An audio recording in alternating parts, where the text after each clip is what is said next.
9장에 있는 말씀입니다. 느헤미야서 9장 1절부터 33절까지 말씀입니다. 긴 본문인데요. 9장 1절부터 33절까지 구약성경 738페이지입니다. 구약성경 738페이지 느헤미야서 9장 1절부터 33절까지 우리 1절부터 3절까지만 우리 한 목소리로 함께 봉독하겠습니다. 시작. 그달 숨은 나은 날에 이스라엘 자손이 다 모여 금식하며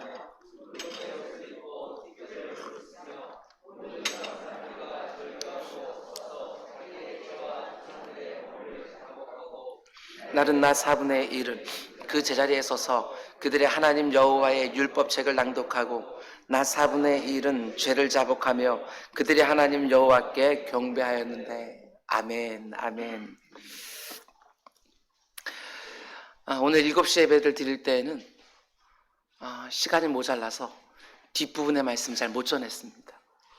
9시 예배 드릴 때에는 뒷부분에까지 다 전하게 되기 때문에 중간을 제가 뺐습니다. 11시 예배 때는 다 한번 했으면 좋겠다 사모하는 마음이 있습니다. 1시간 반 정도 설교하면 되지 않을까 생각을 하는데 알아서 제 시간에 끝내겠습니다. 느헤미야서 강의 11번째 시간입니다. 오늘 말씀의 제목은 두 줄로 굉장히 길지만 오늘 새벽에 와서 말씀을 마지막으로 한번 다시 읽는데 새로운 제목도 받았습니다. 그래서 오늘 설교의 제목을 이렇게 정했습니다. 내 마음이 나를 책망할 것이 없습니까? 이런 제목으로 말씀 전하도록 하겠습니다. 내 신앙 양심이 나를 요즘 책망할 것이 없습니까? 오늘 설교는 짧지도 않고 듣기 편하지도 않습니다. 전하는 자도 마찬가지고 듣는 여러분들도 어쩌면 부담스럽고 불편할 수도 있습니다. 오늘 설교의 주제는 회개이지요. 회개. 지난 두 번의 설교를 통해 8장 말씀을 가지고 말씀의 부흥에 대해서 함께 묵상했습니다.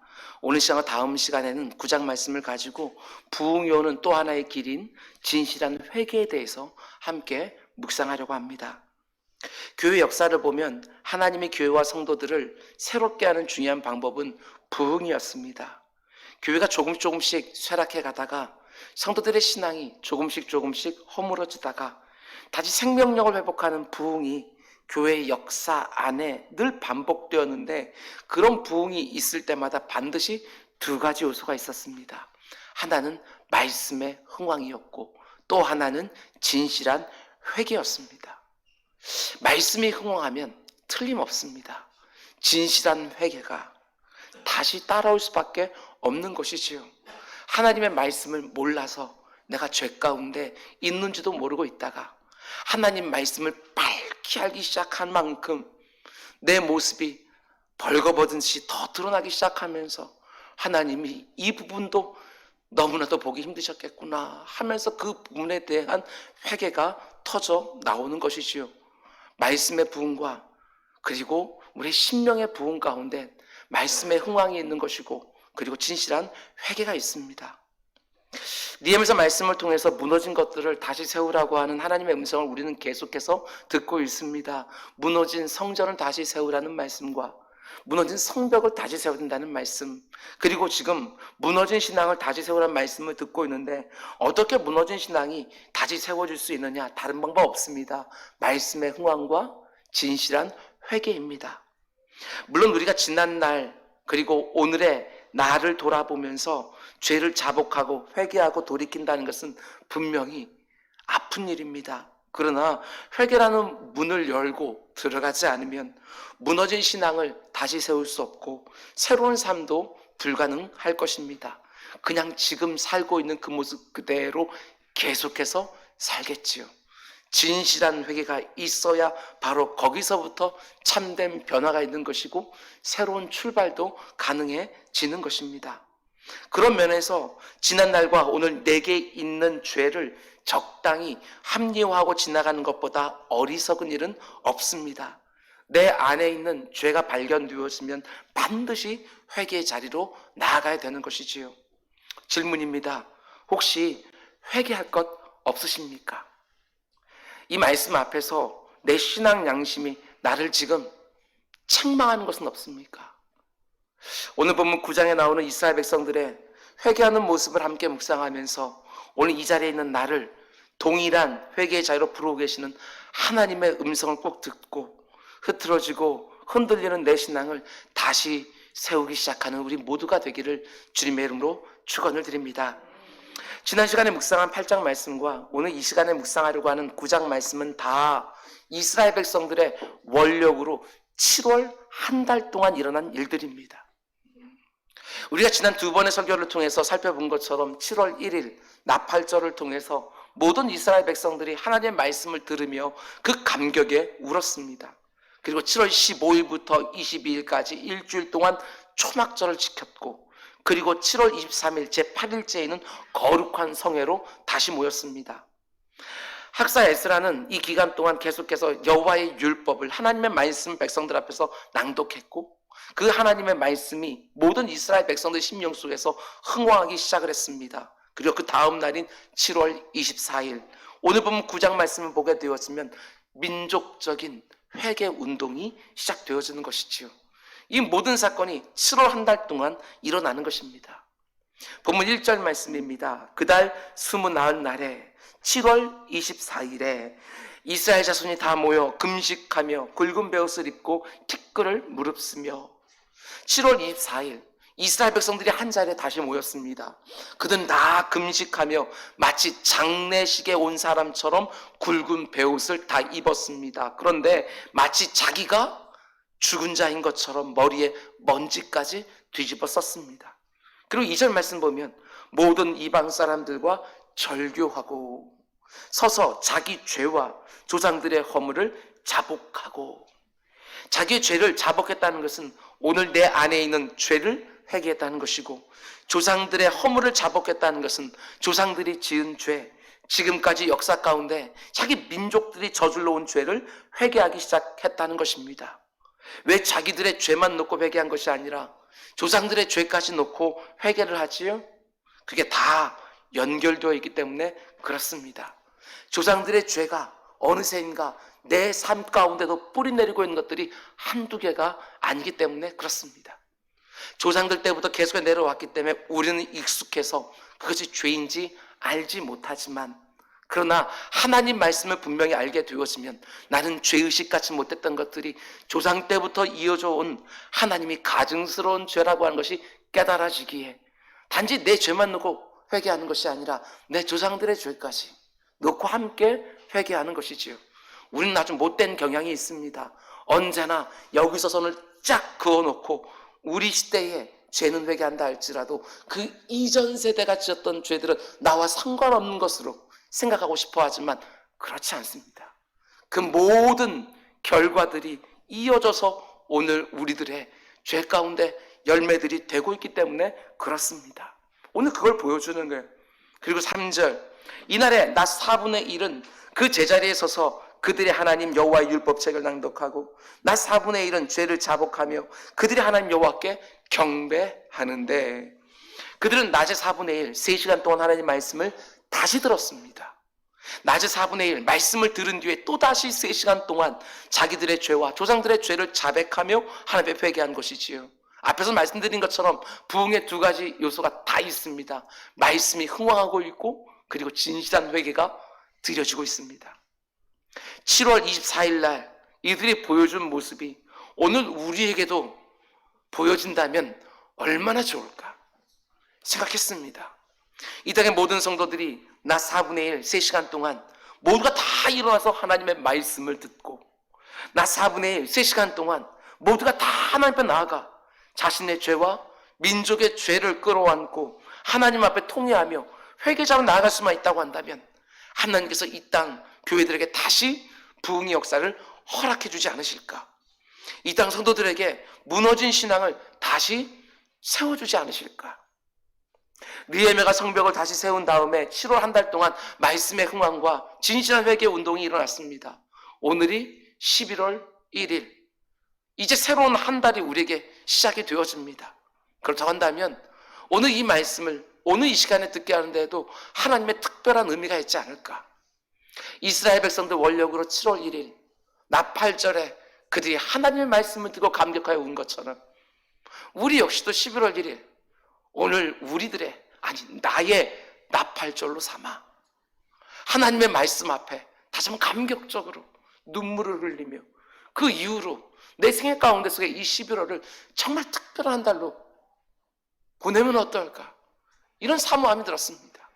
오늘 이 말씀이 단지 이 앞에 있는 목사의 말이 아니라 하나님께서 나에게 주신 특별한 음성으로 들리신다면 2020년 11월 모든 것들이 내 예상과는 너무나 다른 자리로 나를 이끌어온 이 때에 어쩌면 하나님께서 오늘 이 말씀들을 나를 만나게 하려고 오늘까지 인도하신 것은 아닌가 생각하고 내 인생의 나팔절, 내 인생의 초막절, 내 인생의 대성회를 이루며 그리고 회개의 자리까지 나아가 내 삶의 부흥과 새로운 시작과 변화를 누리는 우리 모두가 되기를 주님의 이름으로 축원을 드립니다.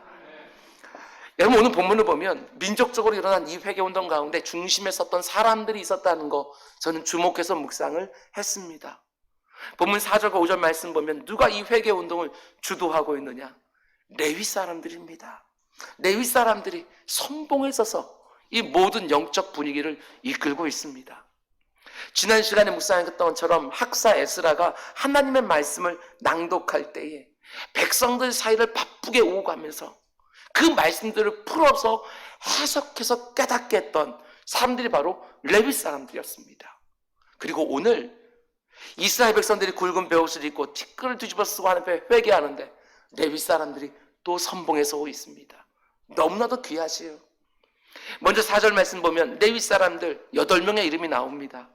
8명의 레위 사람들이 단 위에 서서 큰 소리로 그들이 하나님께 부르짖기 시작을 합니다. 8명의 레위 사람들이 하나님의 성전 계단 위에 서서 이스라엘 모든 백성들 앞에 먼저 큰 소리로 통곡하며 하나님께 회개하기 시작합니다. 그리고 그들에게 출발한 그 회개가 이내 모든 이스라엘 백성들에게로 확장되어지는 걸 보게 되어져요. 회개의 불길이 레위 사람부터 시작을 해서 불붙기 시작하는 거예요. 그리고 5절 말씀 보면 또 다른 8명의 레위 사람들의 이름들이 나오는데 이들은 또 어떻게 하느냐? 이스라엘 백성들에게 다 일어서라고, 그리고 이렇게 외치기 시작합니다. 5절 중간에 보면 너희 무리는 마땅히 일어나 영원부터 영원까지 계신 너희 하나님 여호와를 송축할지니라. 한쪽에서는 하나님 앞에 크게 부르짖으며 회개하고 있고 또 한쪽에서는 영원한 하나님의 이름 부르며 감격적인 눈물을 흘리며 진실한 찬송을 올려드리고 있는 이 모습, 설교를 준비하면 상상해 보았습니다. 성전 앞에서 모인 사람들이 한쪽에서는 가슴을 치며 울며 자복하며 죄를 쏟아놓고 있고 하나님의 용서를 구하며, 그리고 또 한쪽에서는 눈물을 쭉 흘리면서 하나님 우리에게 얼마나 놀라운 은혜를 베풀으시는 생각하면서 손을 들고 찬송을 부르고 있고 처절한 회개와 감격적인 찬송이 그 자리에 가득했던 것이지요. 무려 3시간 동안이나. 그리고 일 중심에 레위 사람들이 있었습니다.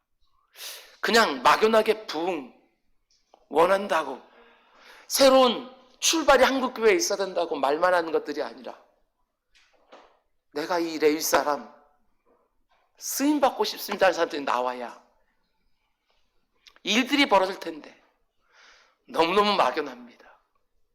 회개도 막연하고 부흥도 막연하고 찬송이라는 것도 막연하고 말씀에 흥황이라는 것도 막연하고 누군가 이렇게 앞장서 나와야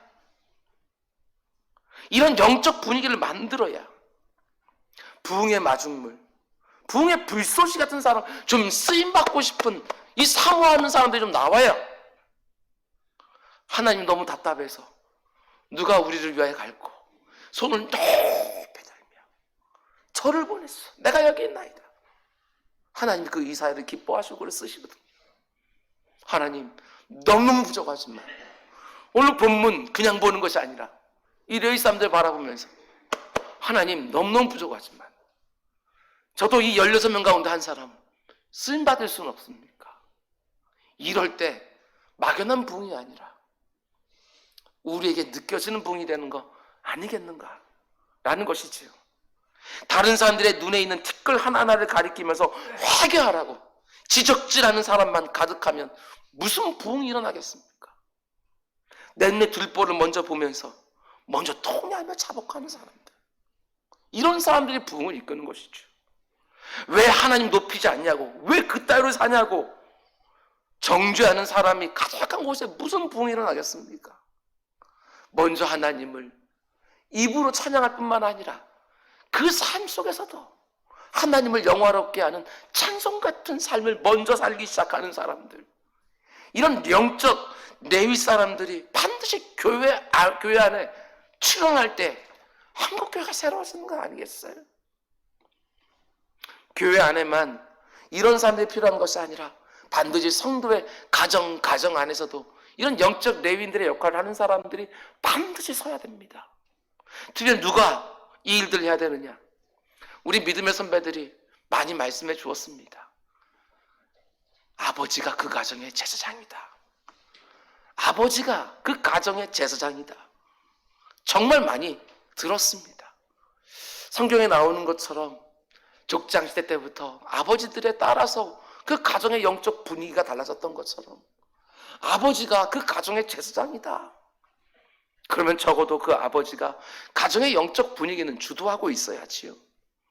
모든 가족들이 어떻게 살아야 되는지, 어떻게 사는 것이 그리스도인답게 이 땅을 살아가는 것인지, 단지 이 땅에 성공하는 처세술 정도 가르쳐주는 그런 아버지들 말고 이거 하나님 기뻐하신다, 이렇게 사는 것 하나님 앞에서 바르게 사는 거다, 이런 영적 분위기를 이끌어줄 수 있는 그 역할, 가정들마다 우리 아버지들이 하도록 부름을 받고 있는 것이지요.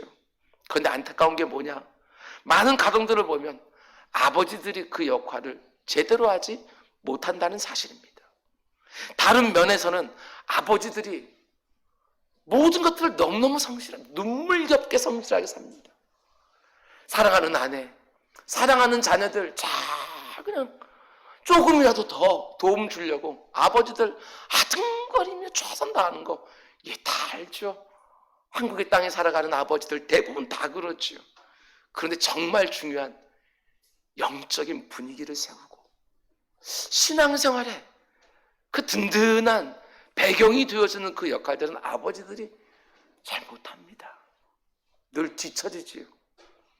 스티븐 아터번 목사님이 쓴 책 가운데 속에 남자여 내 발에서 신을 벗으라, 아주 오래된 책이 한 2004년 5년 이때쯤 나온 책이니까 그 책 서문을 이런 소제목으로 시작합니다. 남자들의 지지부진한 영성. 남자들에게 주는 책이야. 크리스찬 남성들에게 주는 책인데 그 맨 서문에 남자들의 지지부진한 영성 하면서 시작을 해요. 성도들의 가정 안에서 제사장 부름받은 아버지들이 영적 분위기를 잘 잡아주지 못해서 다음 세대들이, 우리의 자녀들이 교회를 자꾸 떠난다, 이런 말을 써놓고 있는 거예요. 그 책을 보면 올림픽 수영에서 금메달을 2번이나 딴 브라이언 구델에 대한 이야기가 나옵니다. 사람들은 구델을 만나기만 하면 어떻게 2번이나 금메달을 딸 수 있었느냐고 그걸 계속해서 올림픽 얘기는 물어보지요.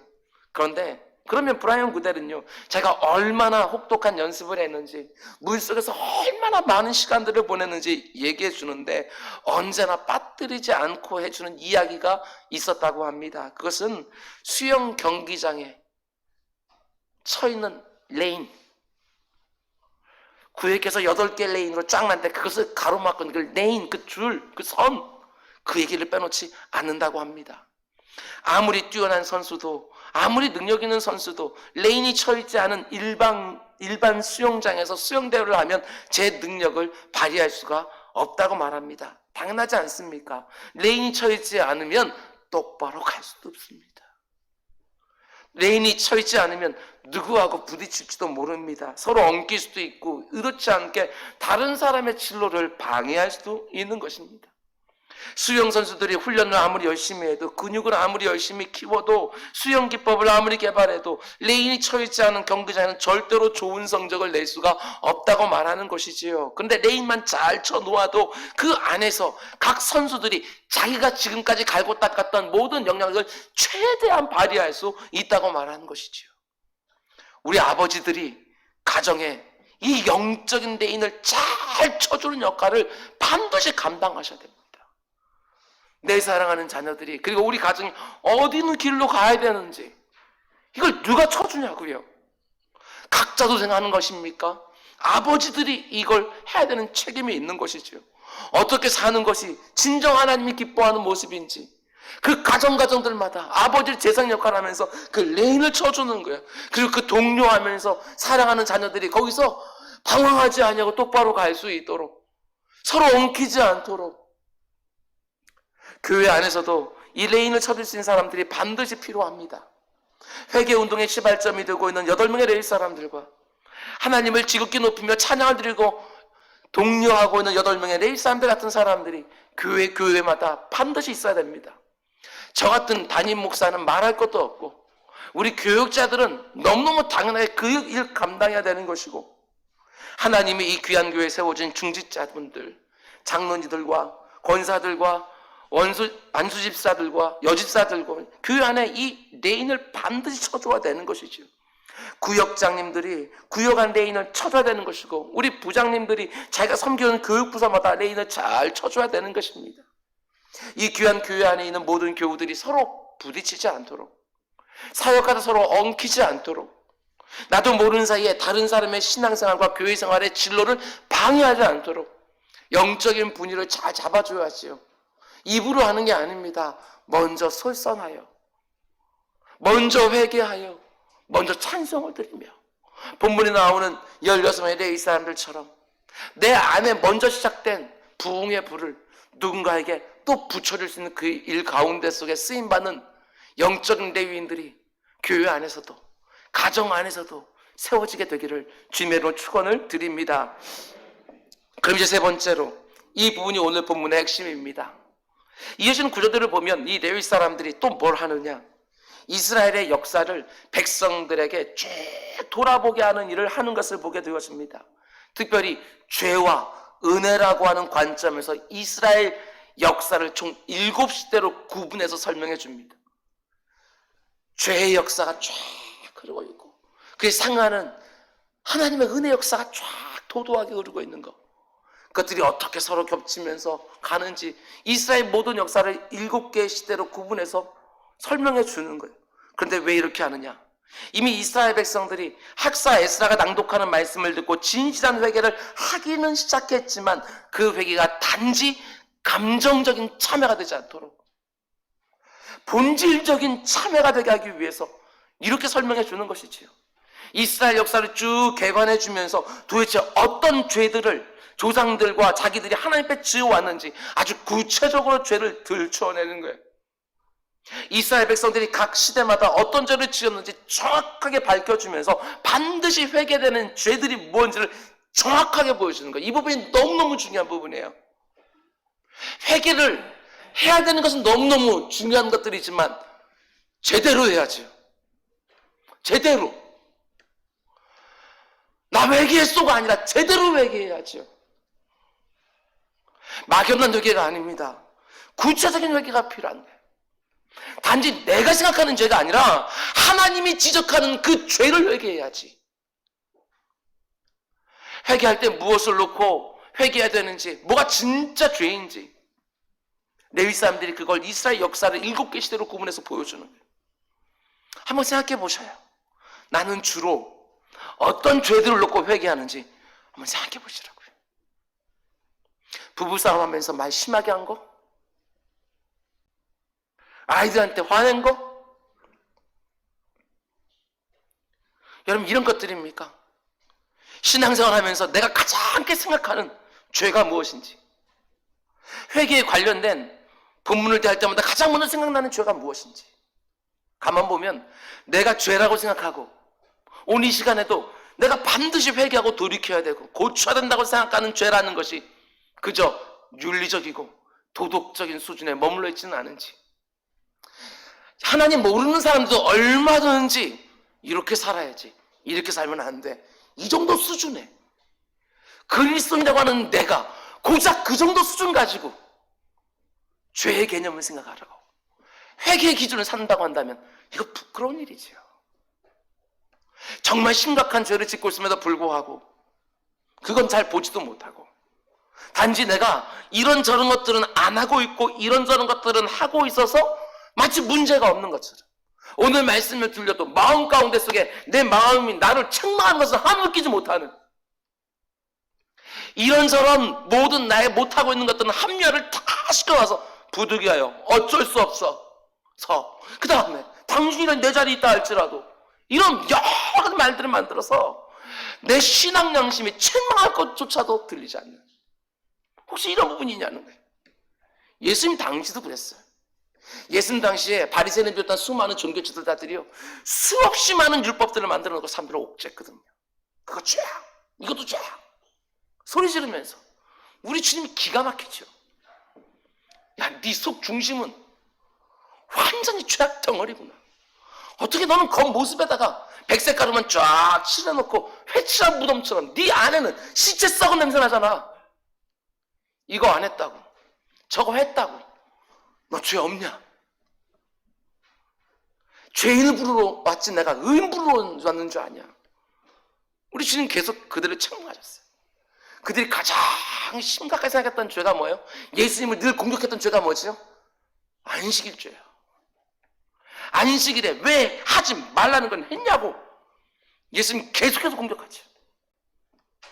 어느 안식일 날 주님께서요, 성전에 들어오는 한편 손 마른 자 긍휼히 여기시고 종교주든 다 본 가운데 고쳐주었어요.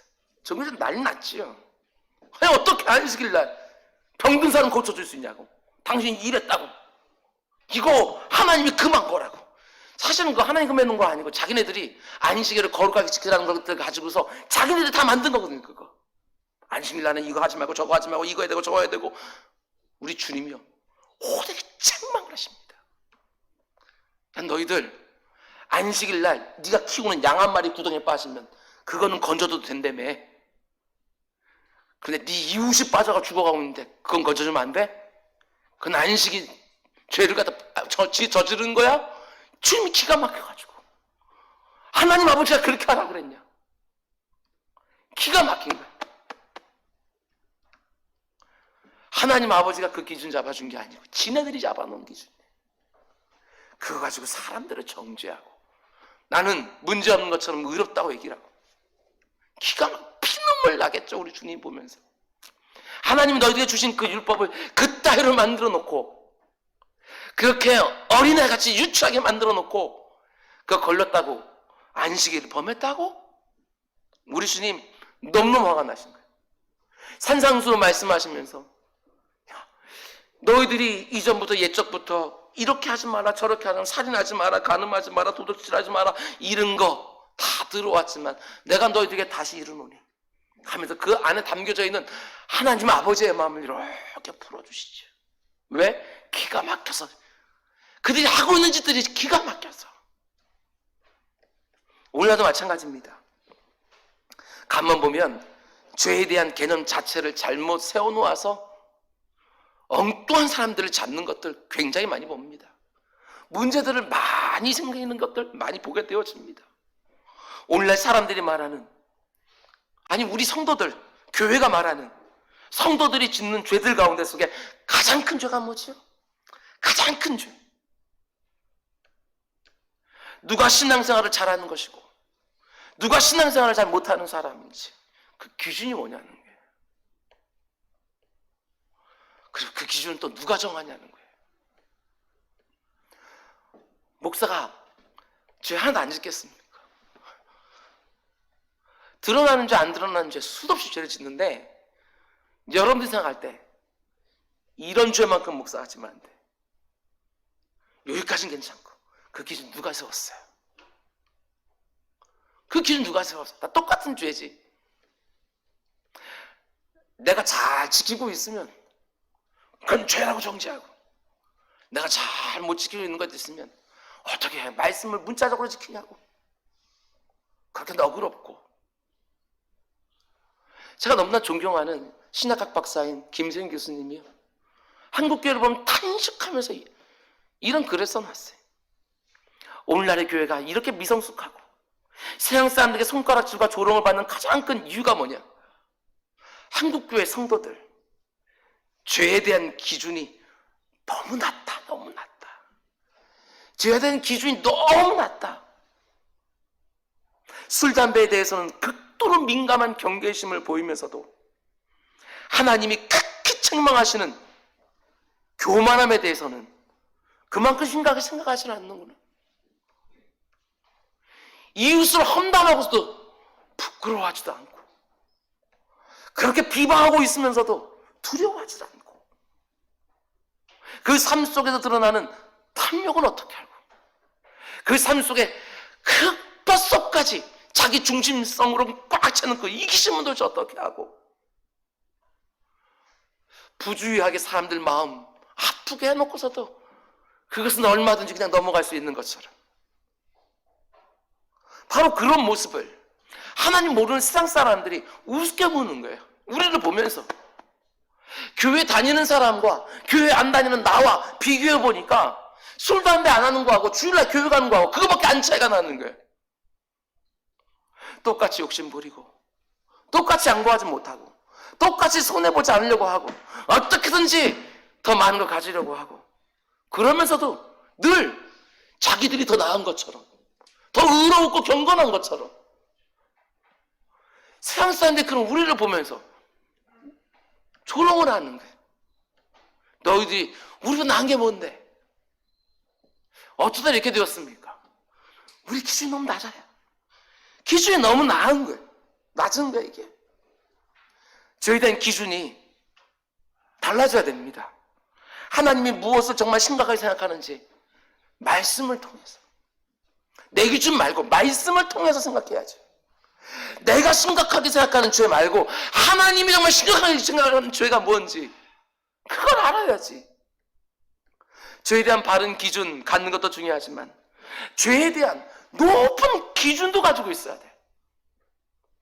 단지 술, 담배 안 하고 주의성수 잘하고 11조 생활하고 있고 교회에서 이런저런 사역을 하고 있다고 해서 아무 문제 없는 것처럼 생각하면 안 되는 것이지요. 단지 내가 이것저것은 하고 있고 이것저것 안 하고 있다고 해서 마치 회개할 것이 전혀 없는 사람인 것처럼 생각하는 것, 그 자체가 교만이지요. 그 자체가 위선이고 그 자체가 영적 무지고. 그런데 오늘 본문에서 레위 사람들이 너무 귀한 역할을 합니다. 그게 뭐냐? 죄에 대한 기준을 다시 잡아줘요. 저도 아버지고 여기도 많은 아버지들 계시는데 아버지들이 가지고 있는 그리스도인들이 이렇게 살아야 된다. 자녀들이 아무리 아버지 독선적이고 아무리 가부장적이고, 아니요, 다른 것들은 다 양보해도 내 딸아, 내 아들아, 나는 이 신앙적인 부분에서는 양보 못한다. 이게 있어야지. 다른 것들은 다 논논하면서 신앙적인 그 부분만큼에서도 또 논논하고, 다른 것들은 다 이렇게 다 이렇게 요즘 애들 다 이렇게 하는 것이지. 야, 아빠가 사업하다 보니까, 아빠 직장에서 하다 보니까 이런 모든 거 다 열어놓고, 신앙생활까지 다 열어놓고 뭔가 레인을 그어줘야죠. 많은 레인 끊는 것이 아니라 이게 하나님이 기뻐하는 길이야. 이 정도는 바르게 그어줘야지. 다른 것들은 다 이해해주고 다 용납해준다 할지라도 이걸 못해. 교회에서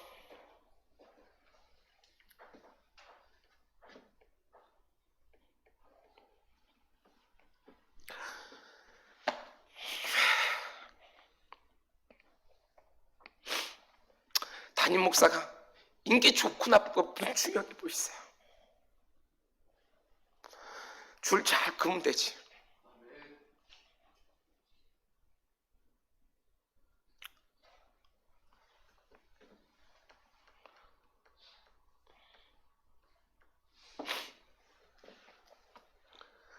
내가 지금 어떤 죄를 짓고 있는지 그냥 내가 생각하는 기준 말고 말씀에 부응이 있어야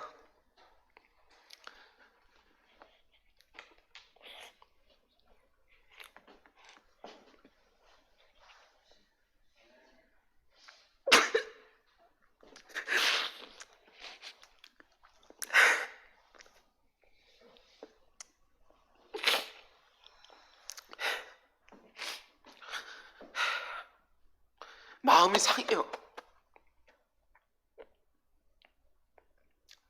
이 시대를 섬기는 목사로서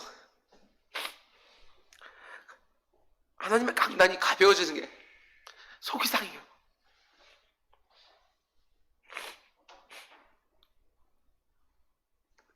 무슨 회중도 기쁘게 해주는 강단입니까?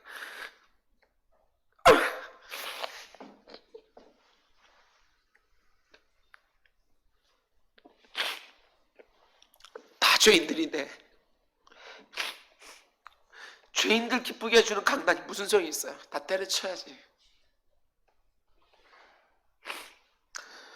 회개단 설교 안 좋아하면 안 합니까? 지옥에 대한 설교 어떻게 싫어하면 안 하는 겁니까? 무슨 사랑의 하나님만 맨날 전해야 됩니까? 심판하신 하나님은 왜 숨겨놓고 있는지.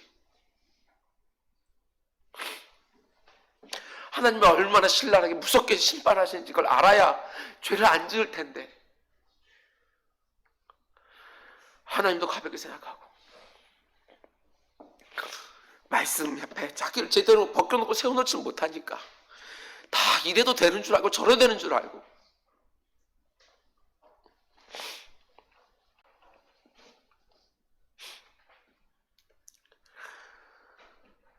오늘 본 말씀 쭉 보셔요. 레위 사람들이 창조 시대로부터 시작해요. 족장 시대로, 출애굽과 광야 시대로, 그리고 정복 시대로, 사사 시대로, 왕정 시대로, 포로 시대로 쭉 해주는데 오늘 중간에 설교 하나도 안 해도 괜찮아요. 이스라엘 역사들 창세기부터 쭉 보게 되었으면 구약이라고 하는 것들이 계속해서 평행선 인간들의 죄의 역사와 하나님의 은혜의 역사가 이렇게 가요. 이렇게 인간들의 죄의 역사를 보면 진멸에 마땅해요. 버리는 게 마땅해요. 노아의 홍수들을 수도 없이 일으켰어야 마땅해요. 하나님의 은혜로 또 기다려주고 또 참아주고 또 참아주고 견뎌주고 쭉 왔어요. 예수 그리스도를 때가 되었을 때 이 땅에 다 보내주시고 우리 같은 죄인들에게 구원의 길을 확 열어주시고 그리고 우리가 어떻게 살아야 되는지 그것들을 이렇게 많은 말씀들로 쫙 또 가르쳐주고 근데 이 무지한 죄인들이 뭐요? 말씀을 가볍게 여기는 거예요. 하나님 우리들에게 이 말씀대로 다 살라고 말하는 거 아니거든요. 우리가 그럴 주제가 안 된다고 다 아셔요. 이 말씀대로 못 산다는 거. 그런데도 왜 이 말씀을 주고 왜 이렇게 살라고? 이렇게 살면 안 된다 말하고 있지요? 흉내도 좀 내라. 이렇게 살라고 흉내도 한번 내봐라. 내가 이렇게 살지 말라고 했으면 네가 날 진짜 무서워하면 그렇게 안 살려고 하고 그렇게 살면 두려워라도 해야지.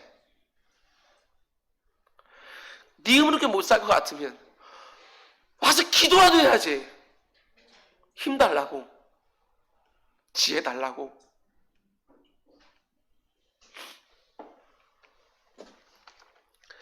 결론 부분의 말씀을 드립니다.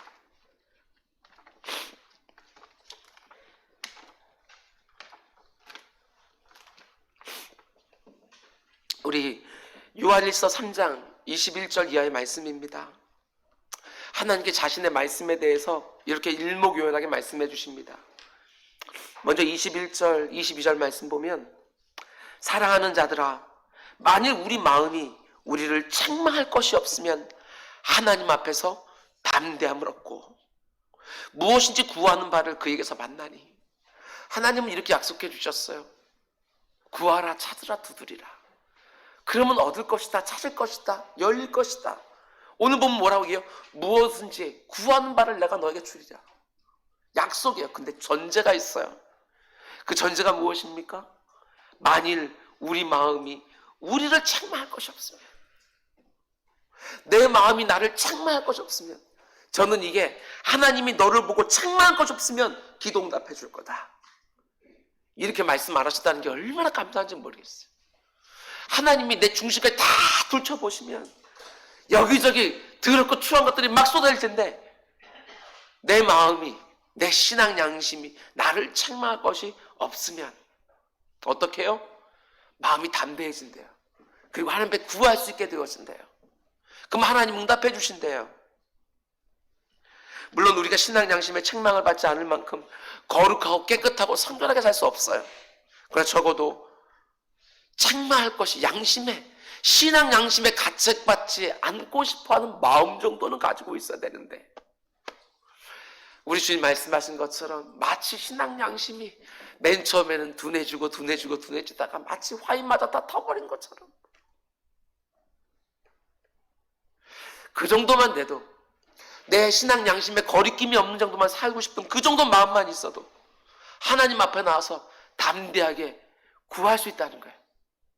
왜 하나님 앞에 나와 문제가 있음에도 불구하고, 없는 것 투성인데도 불구하고 손을 벌려 좀 달라고 하나님 구하라고 했는데 왜 구하지 못하지요? 걸린 게 너무 많아서, 내 신앙 양심이 소리치는 게 너무너무 많아서 구하지도 못해요. 그런데 정확하게 말하면 어떤 사람들이 책망할 것이 없는 사람이냐, 책망할 것이 하나도 없는 사람 없는데, 오늘 우리가 묵상한 말씀으로 따지면 죄사함 받은 사람, 동에서서가 먼 것처럼 우리가 죄를 자백할 때 우리 죄를 멀리 던져버리고 기억지도 않는 그 하나님, 그 하나님께 죄사함의 은총을 받은 사람들이 책망할 것이 없죠. 이런 사람들이 하나님 앞에 나가서 담대하게 구한다는 거예요. 하나님 앞에 나아가 날마다 진실한 회개를 드리고 날마다 죄사함을 받는 사람들, 아침에 일어나자마자 하나님이 오늘 함께 해줄 것을 느끼면서 믿음으로 하나님 오늘도 동행해 주십시오. 오늘도 하나님의 인도하심 받으며 순종하며 살게 해 주십시오. 그러나 하루가 끝날 때쯤 또 그렇게 살지 못한 내 모습을 보면서, 하나님, 오늘도 하나님 말씀에 온전히 또 순종하지 못했습니다. 저는 왜 맨날 이렇지요? 하면서 또 마음을 터놓고 회개하고, 이런 사람들이 하나님께 담대하게 구한다는 것이지요. 어떤 이런 사람들이 구하면 무엇인 주시겠다고. 그래서 회개가 중요해요. 정말 그렇습니다. 내 안에 죄가 있으면 내 신앙 양심이 나를 늘 정죄하기 때문에 기도가 막힙니다. 그런데 중요한 게 뭐냐? 응답도 막힙니다. 하나님이 이사야 선지자를 통해서 이렇게 말씀하시죠. 여호와의 손이 짧아져서 너희를 못 구한다고 생각하냐? 귀가 둔해서 네 부르짖는 소리를 못 듣는다고 생각하냐? 무슨 소리? 오직 너와 나 사이에 죄가 가로막고 있어서, 즉 너희의 죄가 내 얼굴을 가리고 있어서 내가 너를 보지도 못하고 듣지도 못하는 거 아니냐? 그러면서 계명이 무엇인지 말해줍니다. 23절, 그의 계명은 이것이니 곧 그 아들 예수 그리스도의 이름을 믿고 그가 우리에게 주신 계명대로 어떻게 하라고요? 서로 사랑할 것입니다. 성경 66권에 나오는 모든 율법의 핵심은 사랑입니다. 예수님이 두 가지를 요약해 준 것처럼 하나님을 전심으로 네 모든 것 다해서, 생명까지 다해서 하나님 사랑하고, 내 이웃들을 마치 네가 너를 사랑하는 것처럼 네 몸처럼 사랑하고, 이 두 가지만 세워놓아도 성경 66권에 나오는 모든 말씀들 다 지켜낼 수 있다. 그게 핵심이니까. 그 마음만 있다고 한다면 네가 행동해서 모자라는 모든 것들, 그거 얼마든지 내가 익스큐즈 해주마.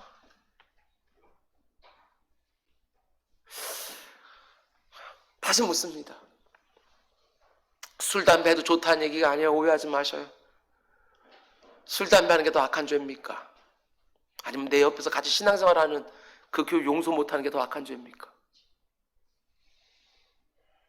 죄의 기준이 너무 유치해. 우리는 죄의 기준 너무 유치하다고.